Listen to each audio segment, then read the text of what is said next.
So, back for some more VGC 18, and it's been quite a while. I did take the break over the Christmas holidays because I have my exams coming up very shortly. So I decided to focus more on the revision there. So I am back at university now. Still do have exams to go to, or to prepare for, more like. But I'm going to put up a few videos. I'm going to limit myself to 3 videos this week. I'll do Monday, Wednesday and Friday until my exams are done, because they are quite important. But for now, I'll be using the team that I used in my week 1 of the NPA, which I did manage to win against David Mancuso, so that was pretty good. But here we go. Got Gengar Whimsicott, which could be awkward.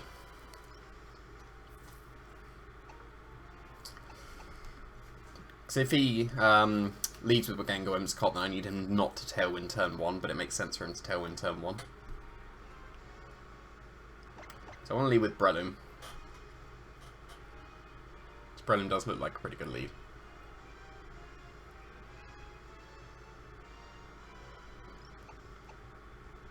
Kind of leaning towards Aegislash as well. Like, he only really has Landorus for Aegislash. I kind of do like Aegislash here. I do need my Charizard for at least his Ferrothorn. And I will bring my Lele for his Como-O. So, it should be okay. Not a very big fan of Aegislash in this team. It seems to make sense, but from the little bit of practice that I've done, I haven't really liked Aegislash, but leading it here, which is quite interesting, but we'll see how it goes, because Aegislash can switch out the Shadow Tag as well, if I need it to.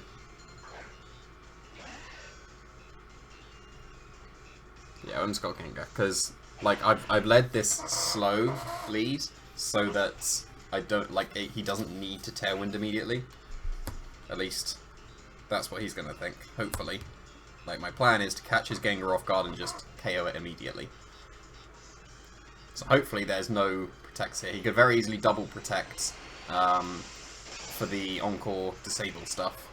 But hopefully he doesn't see the need to protect his Gengar. Which he does. So that's unfortunate. Maybe he knew. Maybe he knew what my Breloom was. But like, yeah, like the Protect and Tailwind. I led this slow so that he didn't need to do that. So that's quite annoying. Because my Breloom is locked in here now. And he can very easily disable my Spore or just Sludge Bomb KO my Breloom. But I'm going to Spore again. If he's got Moonblast on his Whimsicott, I'm just going to lose. But I'm just going to double into his Gengar again. That turn 1 was annoying because I don't think that the... unless he knew I was Scarf Breloom, I don't think the Protect Tailwind made sense, but there we go. At least I'm going to KO his Gengar. So that's something at least. I'll take a reasonable amount of damage because I'm in Blade form. Like, that's reasonable. And special attack drop, does that mean I don't KO his Gengar anymore? Because if that does, then that's very annoying. Yeah, that's very annoying. I mean, I get a special defense drop on him, but yeah, things are not good right now. So I think I might need to be a bit cheeky here.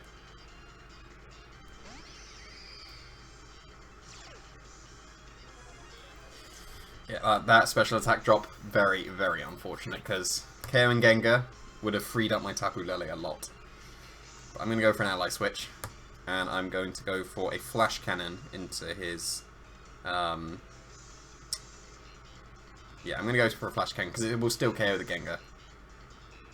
And I think he had... like, he could just very potentially switch into Como-O that could be bulletproof, even though soundproof I think is objectively better, so... it shouldn't make much of a difference. Like, he shouldn't be disabling my Aegislash, and he can't, like, he wouldn't go for disabling into Tapu Lele, so like, it doesn't really matter which move I used against the Gengar at this point. But hopefully this ally switch catches him off guard. And he goes for Sludge Bomb into the Tapu Lele, not Shadow Ball. Good. That's something. Another Moonblast into what was the Aegislash? Oh, no. Double into the Lele, so... that worked out pretty nicely, because now I do KO this Gengar, and now my Tapu Lele is a bit more free. So, took more damage on Aegislash than was necessary, but at least one more turn of his Tailwind has been stalled out, so that's something. And he goes into Landorus, okay. See, because he's got a Como O, there's no way that's Z move. There is no way that is Z move. Surely not. So I'm going to switch into Charizard here, because I am still regular Charizard at the moment. And I'm leaning towards protecting my Lele, because a Moonblast plus Earthquake could KO it. That's what I'm going to do. And then next turn I can go for a Shattered Psyche into his Landorus.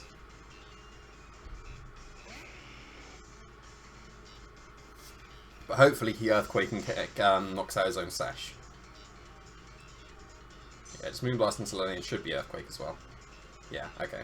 So I could have gone for White Guard there, but it could have been like a special one with Earth Power. He could have gone for like a Stone Edge or something into my Lele. So I think this is reasonable enough because now his Sash is gone. I can just knock out his Whimsicott with a Flare Blitz. And I will go for a Shattered Psyche into his Landorus as well, because he's not Choice Scarfed, so only Assault Vest can live this now. I mean, Assault Vest is entirely reasonable, but because I'm Charizard X as well, there's no way he's Earthquaking this turn. He'll go for a Rock move, and my Charizard will now be able to take it because it's Charizard X, not Y. So, unless he crits a Stone Edge or something, but just Moonblast. He's not getting up his Tailwind, so that's pretty good. Don't get another special attack drop, please. Okay, now don't be Assault Vest. I mean, Assault Vest is entirely reasonable. Maybe I should have doubled into the Landorus to cover for the Assault Vest, but too late now. Especially because I have Aegis Sash in the back. Like, the Landorus is the main threat, not the Whimsicott. But he doesn't have Tailwind now, so regardless, I should be outspeeding him. But, yep. Not Assault Vested enough if he was Assault Vested, so Landorus goes down, Whimsicott goes down, and I would expect Como O to be in the back, which I can just Moonblast and KO because he didn't get up Tailwind.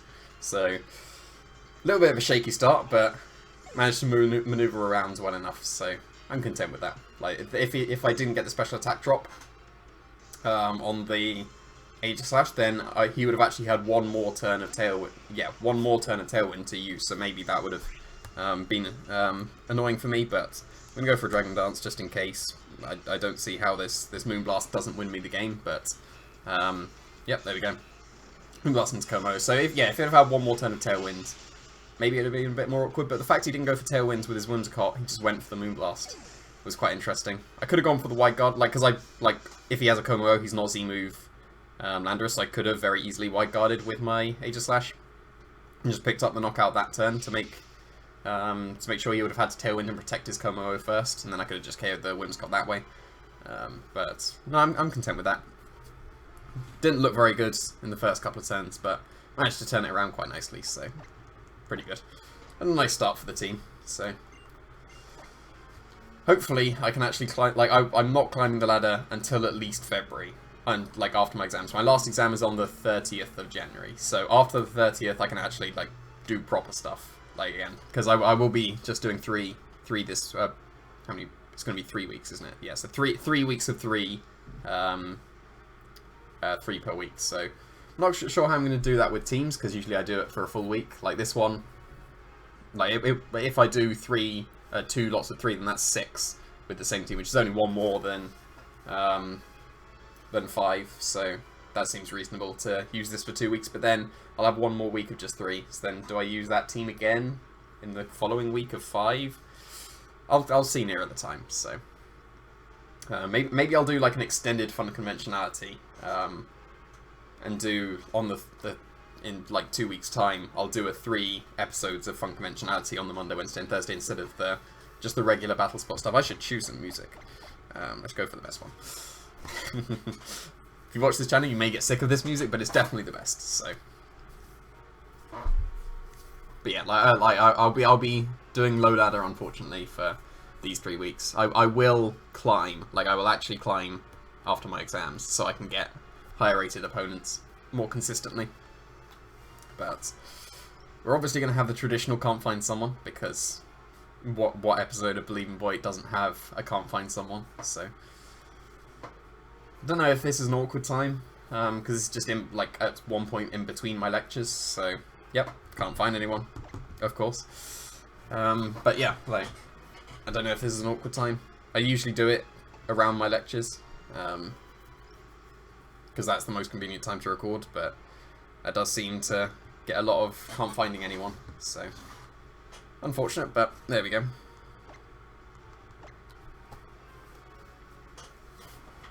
And then, of course, we find someone immediately. That's how it always works. At least that's why I'm hoping it works in these few seconds, but I don't want to not find people normally. I've got a bit more time to find some other music. Let's go with POW version 2 instead, because I'll make you sick of Rainbow Rocket otherwise. But yeah, like Aegis did some work there. I did say I'm not too happy with it for the team. Maybe it's because of the set I've got. Maybe I need a different one. Like the items seem to make sense at the time of building the team. I don't think it's worked out too much, but so maybe it could change. But Milotic as well. Milotic is something that seemed to make so much sense for the team and then always underperforms. I mainly have it on there because I just wanted to test something out, which hopefully we'll get to at some point. But going to find someone in the 1400s, so I do need to climb properly at some point, but not for now. So this is going to be a pretty standard team, and Breloom seems to be a pretty good lead against this kind of team. I think the standard one I go with, or I have been going with in practice, is this. Is there any reason to go otherwise? Like, the only proper thing he has to hit the Milotic is Zapdos. So if I take out Zapdos, like if I bring Milotic, then my plan should be take out Zapdos so Milotic can win.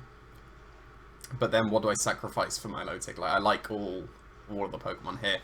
Cresselia can be a little bit of an issue if I don't bring the Aegislash, but Heatran and Landorus make it a bit awkward. And I do have my Breloom and Charizard, which can deal with Cresselia if I position myself correctly. I don't know how many people bring Cresselia. Like, not many people have brought Cresselia. It's usually been the other stuff, so I'm going to go with what I've usually been going with and see how this works. Because usually it's Kangaskhan and something is the lead, and then I can usually just KO the Kangaskhan unless there's a Landorus. So we will see. So I do need to leave Tapu Lele in the back against a potential Finny. So, oh, he did bring Cresselia. Okay, interesting. Very interesting. So I'm going to go for a Spore into the Cresselia. And I'm going to switch out into Tapu Lele.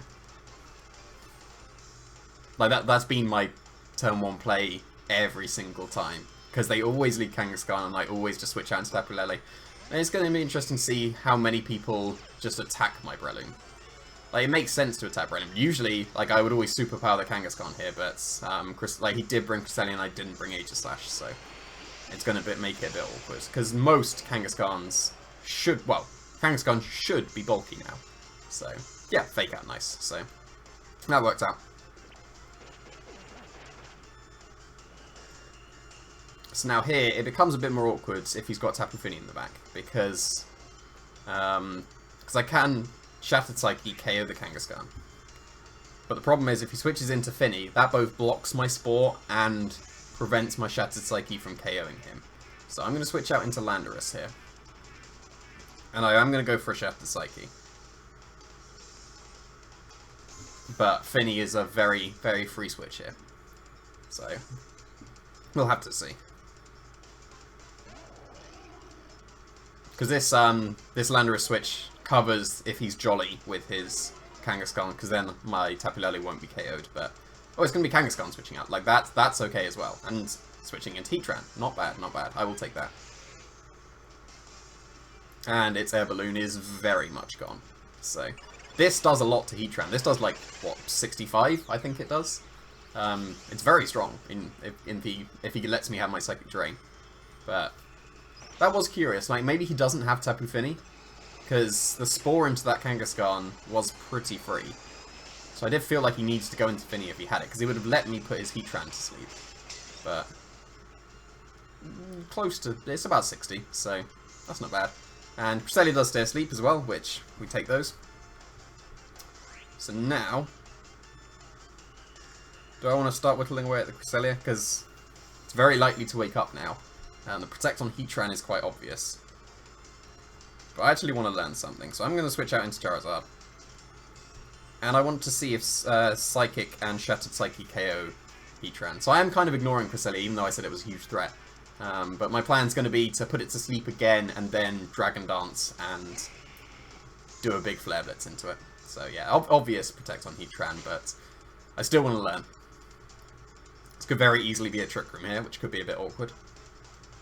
And he does get a 3-turn sleep, so that's pretty good. Now, it should surely be Trick Room.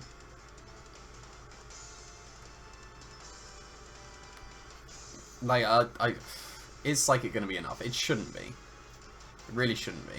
I just wanted to learn at that point. The Protect was pretty obvious, but still. So I don't think I can afford to Dragon Dance here, especially if he goes for Trick Room. That could be a bit awkward. So I'm gonna play it a bit too safe, I think. I'm gonna double up into the Heatran with the Thunder Punch and Psychic. So if he switches into Kangaskhan, that will go down. If he goes into Tapu Fini, then the Thunder Punch covers that. So the Tapu Fini, it's possible it goes down, I'm not sure. But, like, I'm very surprised he didn't switch into Tapu Fini that turn to it. Like, because, switching into Heatran, to me, implied he didn't have it.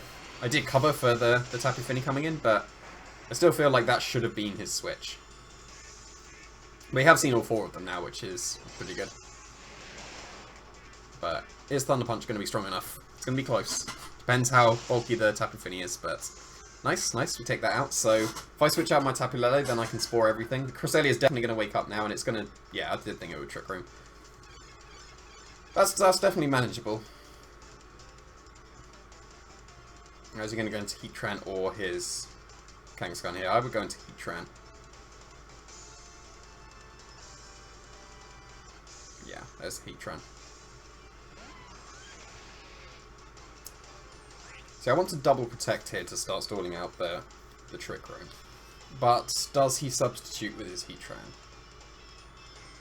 If he does, that becomes a bit awkward. But I'm going to double Protect. Worst case is he substitutes.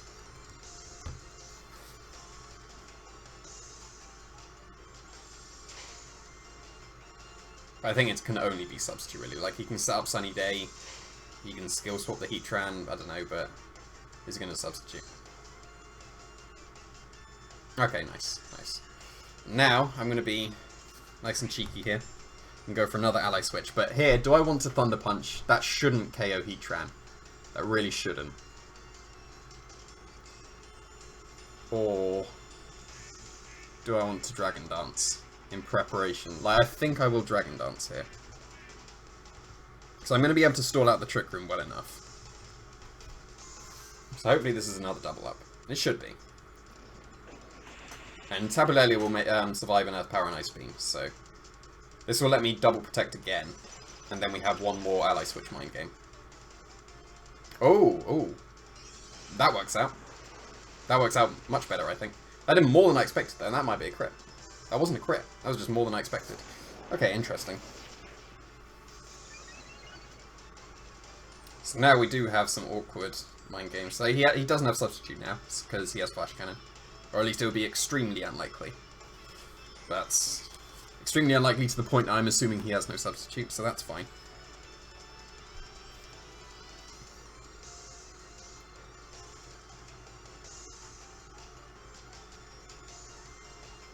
One more ally switch mind game.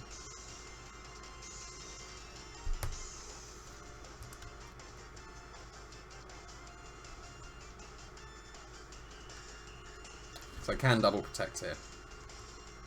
And then the Trick Room's definitely gone. I think that's worthwhile.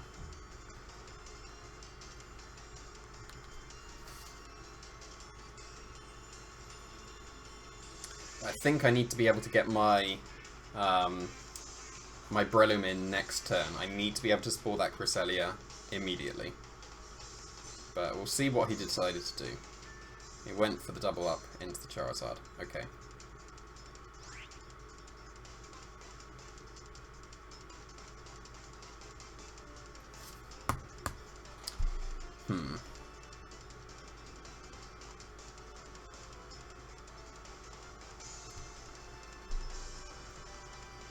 So yeah, like, it just depends which... Does he flash cannon or earth power, and which slot does he do it in?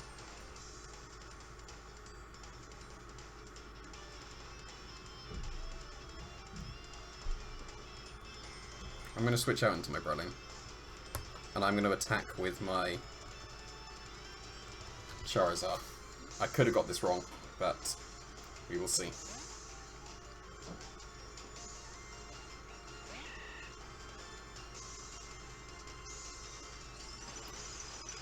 Okay, I might take that. I should do at least.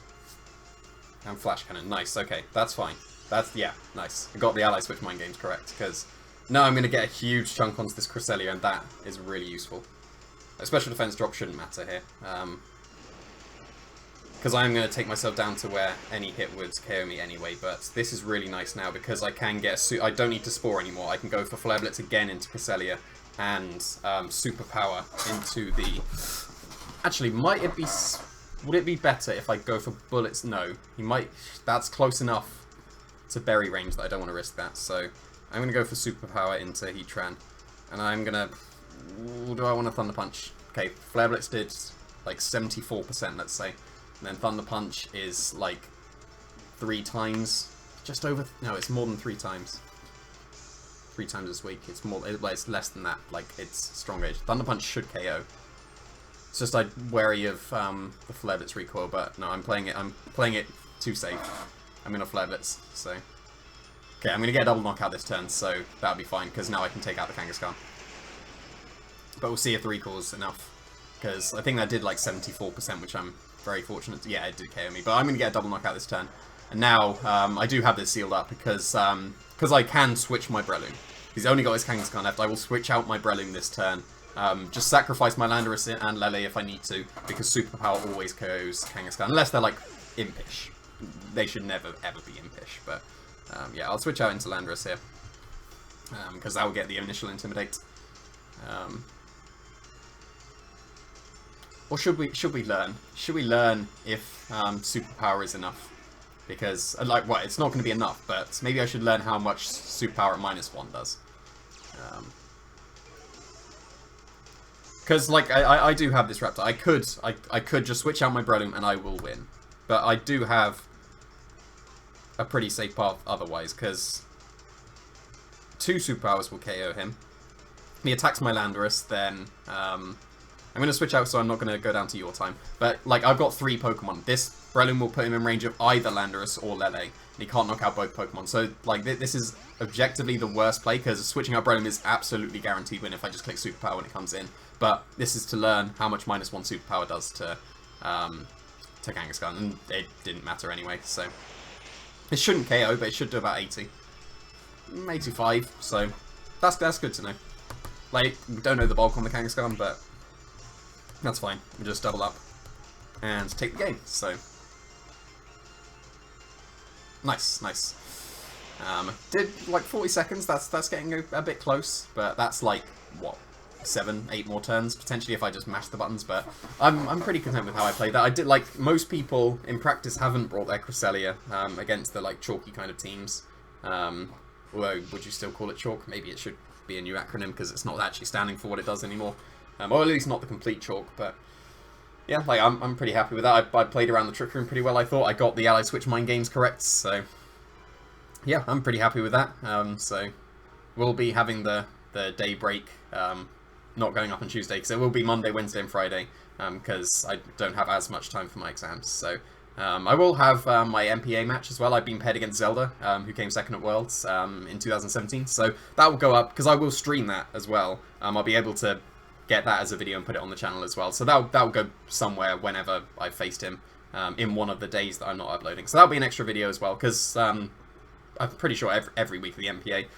The first week I was back at home, so I played on Showdown. So I wasn't able to stream that and don't have a video for that. But I did win that with this team. So all the other MPA matches should be streamed and then put onto YouTube. So they'll be able to fill gaps somewhat of not being able to record as much. But yeah, look forward to that, and stay tuned for more of this team. Thanks for watching.